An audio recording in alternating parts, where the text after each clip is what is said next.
सुबह के 5 बजे हैं, बाहर अंधेरा है और वैन वाले भैया का पी पी वाला हॉर्न बज चुका है। मिडिल क्लास घर में सुबह का मतलब है टट्टी और भूख के बीच का मैनेजमेंट और वैन छूटने का डर। लेकिन क्या आपने कभी सोचा है कि जिस स्कूल वैन के लिए आप हर महीने 800 रुपए दे रहे हैं, वो सिर्फ एक किराया नहीं बल्कि आपकी आज़ादी और बचत का एक मौका है। वैन का सफ़र कैसा होता है? भैया जी सुबह 5 बजे आपको सबसे पहले उठाएंगे, फिर पूरे शहर का भ्रमण करवाएंगे और अंत में 9 बजे स्कूल छोड़ेंगे। टायर पंचर होना तो जैसे वैन के साथ कॉम्प्लीमेंट्री आता है।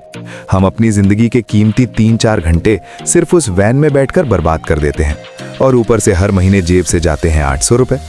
स्रोतों के अनुसार कई छात्र इस 800 रुपए को बचाने के लिए साइकिल की ओर मुड़ते हैं। अब आप कहेंगे 800 रुपए में क्या होता है? दोस्त, मिडिल क्लास घर में 800 रुपए का मतलब है महीने भर का राशन या आपकी कोचिंग की एक्स्ट्रा फीस या वो ट्राइमैक्स पेन जिसे खरीदने का आप सपना देखते थे। ये वो छोटी बचत है जो कोलगेट को आखिरी तक निचोड़ने वाली मानसिकता से आती है। अगर साल का हिसाब जोड़े तो ये करीब 10,000 रुपए की बचत है। एक साइकिल की कीमत एक बार लगती है, लेकिन उसकी आज़ादी हर रोज मिलती है। पर क्या ये आसान है? बिल्कुल नहीं।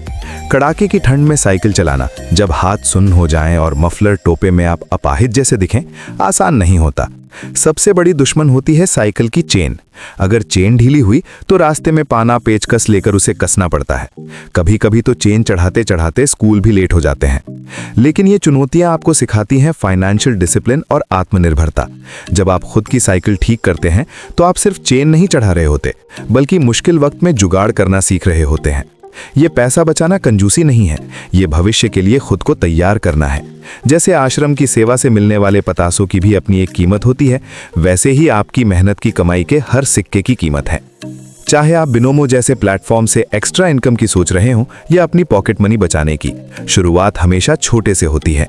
800 रुपए बचाना एक शुरुआत है। ये साइकिल आपको सिर्फ स्कूल नहीं ले जाती, ये आपको अनुशासन और मेहनत के रास्ते पर ले जाती है। तो क्या आप भी वैन की पी छोड़कर अपनी बचत की पैडल मारने को तैयार हैं? कमेंट में बताएं कि आपने अपनी पहली बड़ी बचत कैसे की थी।